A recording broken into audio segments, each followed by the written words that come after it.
Le quatrième exercice traite les accélérations des différents points.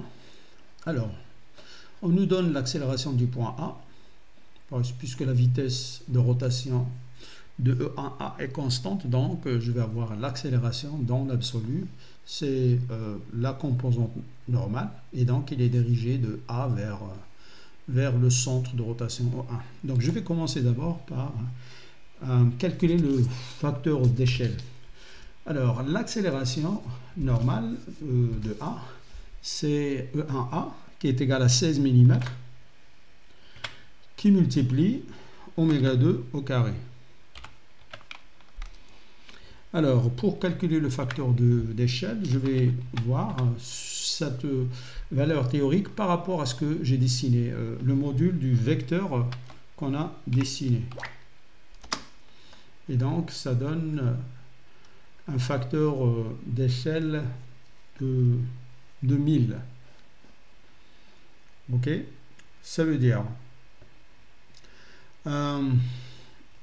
que si je considère, parce que là il ne faut pas oublier que cette accélération elle est en millimètres par seconde carré, donc si je considère la longueur en mètres, donc ça donne un facteur d'échelle 1, et donc c'est exprès, je l'ai dessiné comme ça pour en fait ne pas avoir de conversion à faire. Ce qu'on voit ici en unité sur GeoGebra correspond à des accélérations en mètres par seconde carré. Donc voilà, j'ai pas besoin pour convertir les accélérations du facteur d'échelle. Alors, qu'est-ce qu'on peut dire? Donc déjà, ce qu'on nous demande, c'est de trouver l'accélération du point B. Donc j'ai l'accélération du point A. A et B sont sur la même barre. Donc ce que je peux dire, c'est que l'accélération du point B, c'est égal, vectoriellement, c'est égal à l'accélération du point A plus l'accélération de B par rapport à A. Et puis, la deuxième composante, je peux l'écrire, c'est A tangentiel plus la composante normale. Donc l'accélération relative de B par rapport à A, je l'écris sous forme de somme de la composante normale et de la composante tangentielle. Voilà. Alors, je peux calculer l'accélération tangentielle, normale plutôt, parce que j'ai pas l'accélération tangentielle, il dépend de l'accélération angulaire et j'ai pas l'accélération angulaire de la barre 3.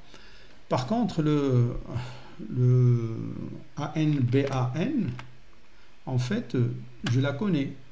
C'est la distance entre B et A, distance entre A et B fois oméga 3 au carré. Alors, je vais diviser par 1000 pour avoir les accélérations en... Elle est où? Elle est là. Pour avoir les accélérations en mètres par seconde carré. Ok? Alors, je sais que l'accélération normale de B par rapport à A, elle est dirigée de B vers A et qu'il est suivant la ligne BA. Donc je vais trouver la parallèle à AB qui passe par l'extrémité de A. Et donc là, j'ai le support de ABAN, donc la composante normale de l'accélération relative de B par rapport à A. Et donc là, ce que je vais faire, c'est je trace un cercle de rayant ce que je viens de calculer, ABAN. Voilà. Et comme l'accélération est dirigée de B vers A, donc je prends cette intersection. OK? Et je trace le vecteur ABAN.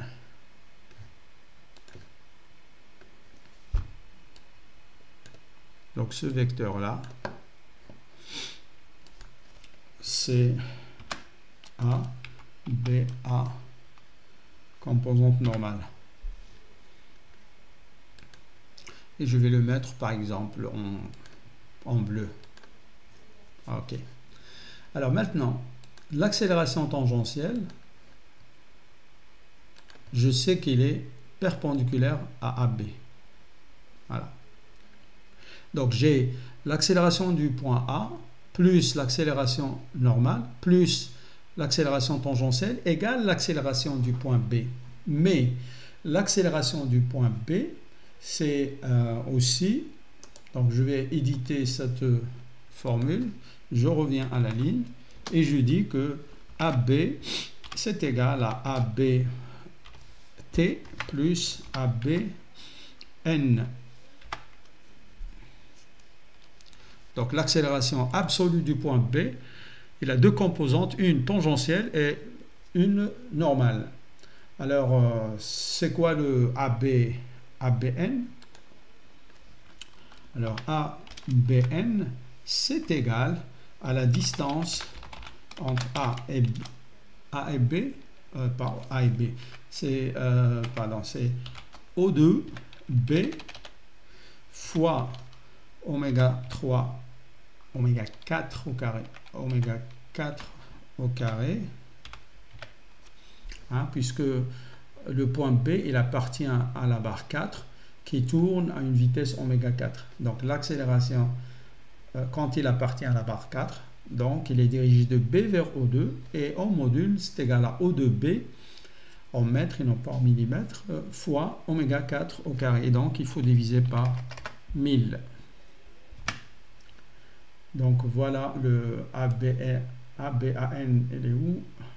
ABN qui est calculé, il est là, c'est 29, etc. Et donc de la même manière, je vais tracer un cercle à partir de la pointe de, pardon, pas la pointe, je m'excuse. Donc il faut d'abord tracer la parallèle. Il faut tracer la parallèle qui passe par l'origine du vecteur AA et qui est parallèle à O2B. Et c'est là où je vais tracer mon cercle de rayon ABN. Voilà. Je sais que l'accélération normale du point B dans l'absolu, il est dirigé de B vers O2. Donc il doit être de ce côté-là. Et donc, je prends cette intersection et je peux dire que ce vecteur-là, le vecteur que je viens de trouver, c'est le vecteur ABN. Là aussi, je le mets en bleu. Voilà. Alors maintenant, qu'est-ce que je peux dire? L'accélération du point B, c'est d'un côté l'accélération du point A plus l'accélération de B à l'accélération normale relative de B par rapport à, plus l'accélération tangentielle. Okay? Et d'un autre côté, l'accélération du point B, c'est l'accélération normale plus l'accélération tangentielle. Or, l'accélération tangentielle, il doit être perpendiculaire à O2B. Voilà. Et donc là, j'ai un point. Je vais cacher ce cercle. Je trouve un point. Et en fait, ce point-là me permet de trouver deux vecteurs. Le premier,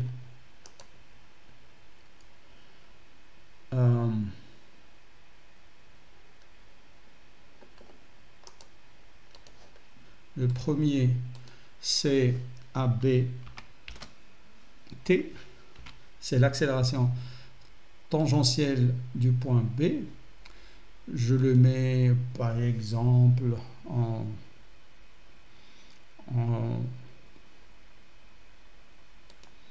magenta.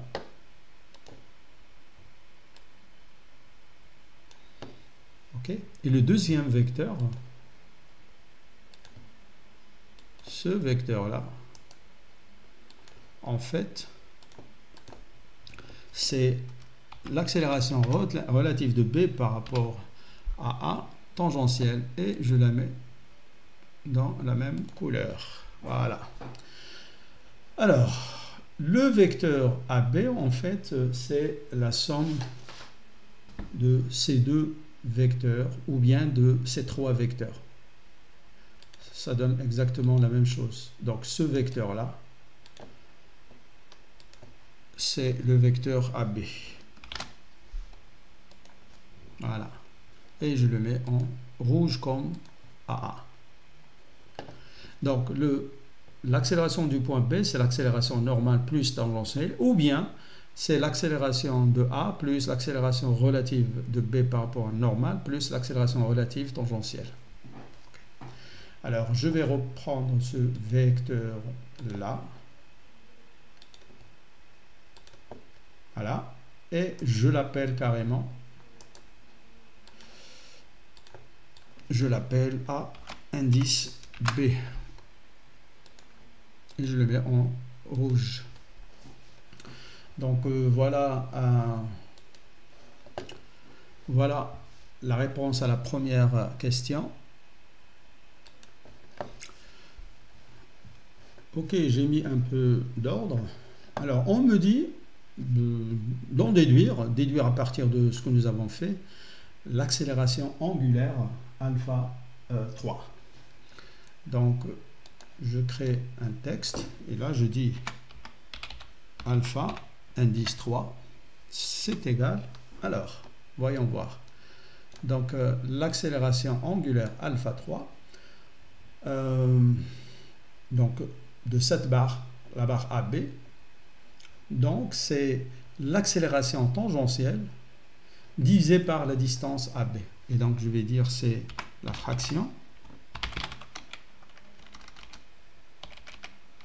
A B A T divisé par AB. Voilà.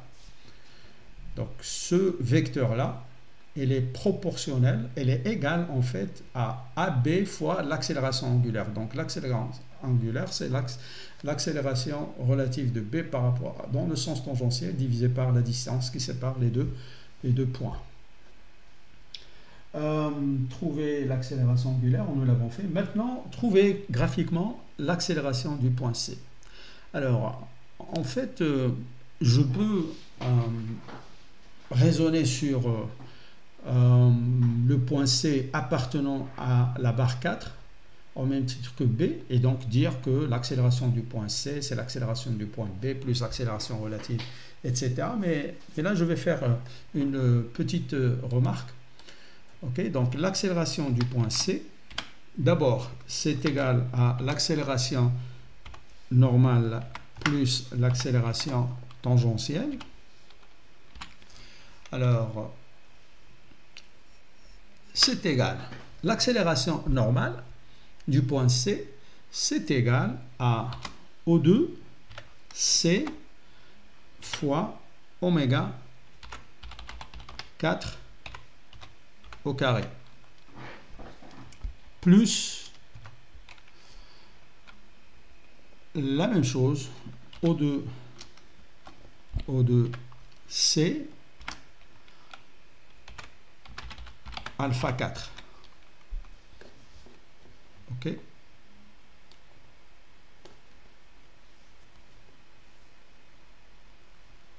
Et puis, je peux dire la même chose pour l'accélération du point B. Donc, je peux dire que c'est égal CTRL C, CTRL V. Donc, c'est O2B oméga 4 O plus O2B alpha 4. Et donc, là, je peux mettre en facteur, par exemple, je peux pour passer de cette expression à cette expression-là, je vais valider d'abord pour le voir sur... donc, j'ai pas besoin de l'étoile.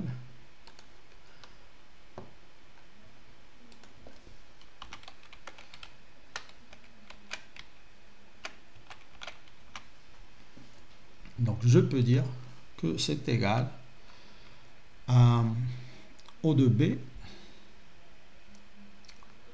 ou bien je vais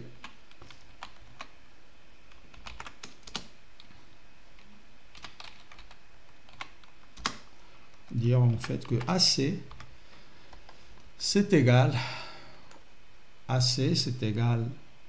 à O de C sous forme de fraction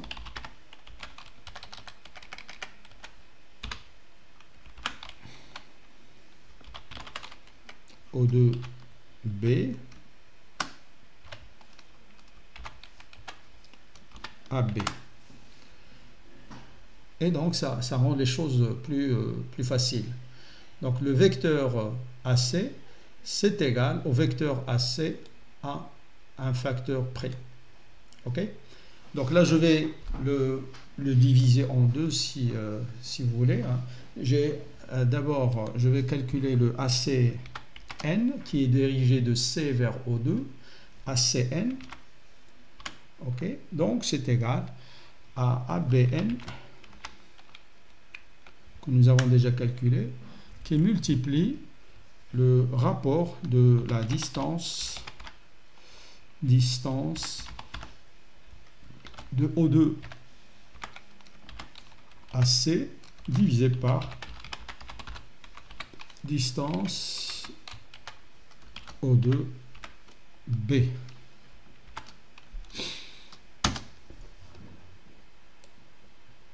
Voilà. Donc, on va, par exemple, si je veux travailler ici, directement sur le schéma, même si ça va l'encombrer un peu, c'est pas grave. Donc, je vais tracer, par exemple, la demi-droite de sommet C qui passe par O2 et je demande à tracer un cercle de rayon ACN.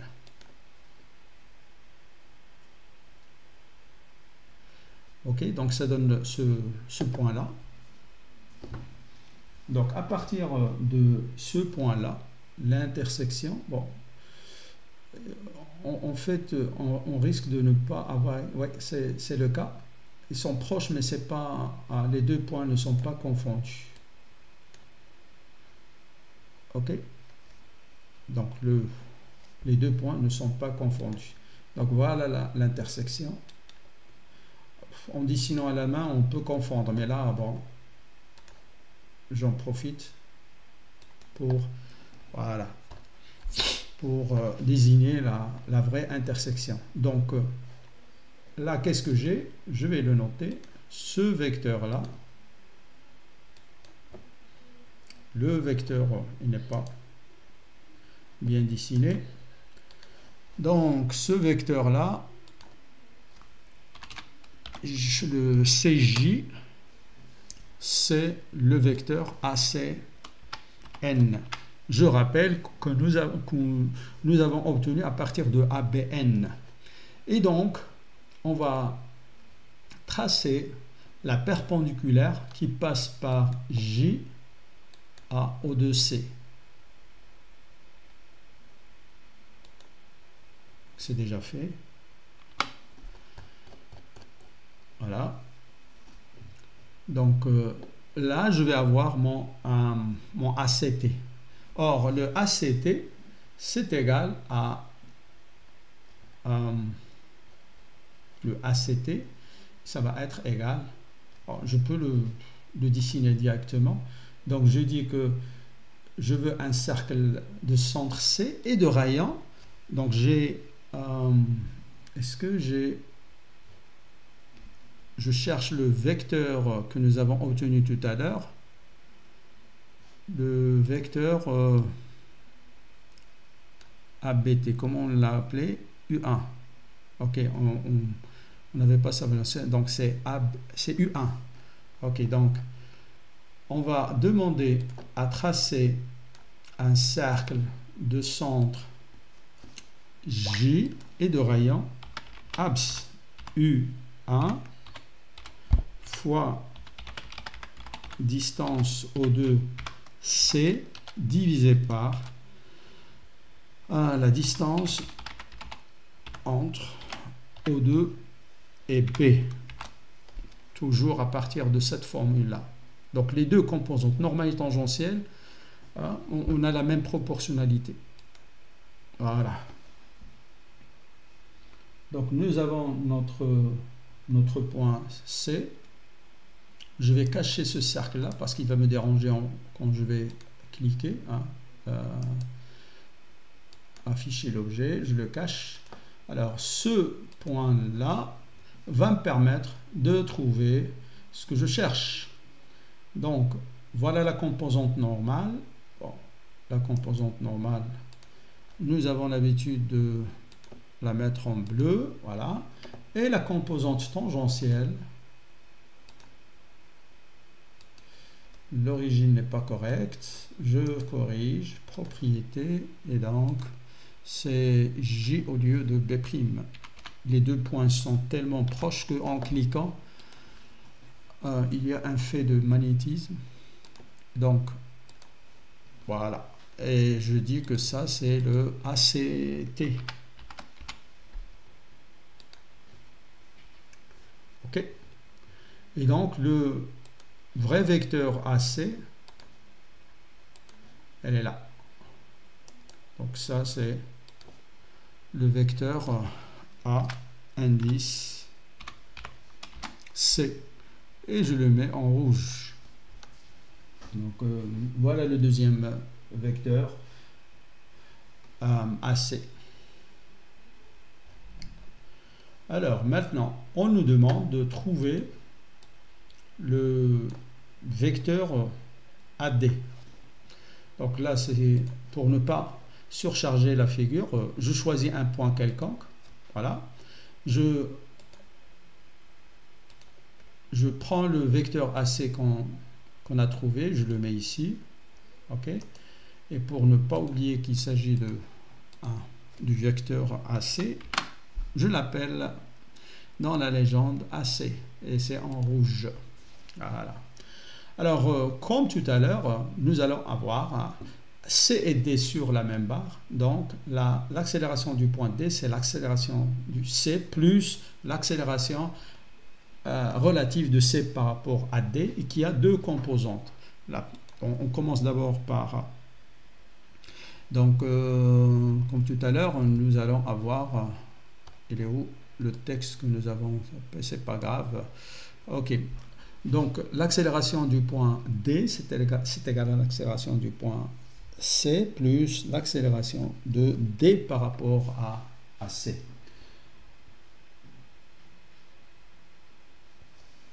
D par rapport à C. Et donc, on a AD et l'accélération relative, c'est ADCN, que je peux calculer, c'est la distance entre D et C fois oméga 5 qui est donné, oméga 5 au carré, divisé par 1000. ADCN. ADCN, elle est où? Elle est là, 8,08. Et donc, l'accélération ADCN, elle est suivante DC et dirigée de D vers C. Donc, nous allons tracer la parallèle qui passe par cette extrémité à la barre CD et on va tracer un cercle de rayon ADCN. Et on trouve un point, le vecteur correspondant, on va l'appeler ce vecteur là, c'est ADCN et il va être en bleu. Alors l'accélération tangentielle, il va être perpendiculaire à DC. Donc à partir de cette extrémité, je trace la perpendiculaire à DC et voilà. Alors j'ai une autre information en fait, c'est que l'accélération du point D, il va être verticale puisque D effectue un mouvement de translation pur suivant la verticale. Et donc, en bouclant la boucle, je vais changer voilà, la position de du point de la source, si vous voulez, de AC. Donc là, je trouve le point d'intersection. Ce vecteur-là, c'est AD.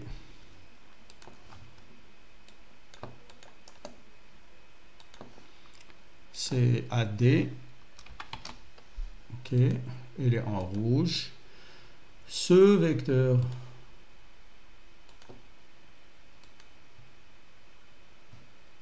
ok, ce vecteur-là, c'est ADCT. Il va être en magenta. Alors, je prends ce vecteur trouvé, je le place ici et je l'appelle carrément AD. A indice D. Et je le mets en rouge. Donc voilà, nous avons trouvé notre vecteur AD. Alors, on me demande de trouver l'accélération de la barre 5, qui est cette barre. Je vais encore faire un peu de ménage. Donc voilà qui est fait. Alors, l'accélération de la barre 5, je reviens à la ligne et je dis que l'accélération tangentielle alpha 5, c'est égal à AC dt sur CD.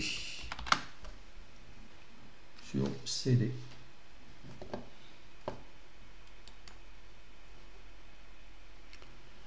Et puisque on y est en fait,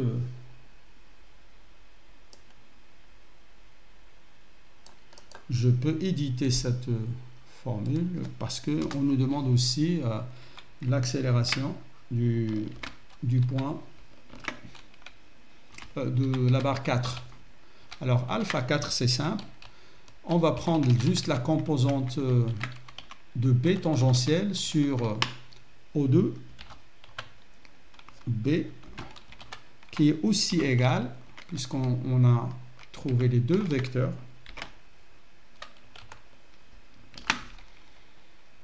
donc c'est ACT sur O2C. Donc on peut utiliser soit ce vecteur là, soit le vecteur ABT, ce vecteur là. Donc voilà.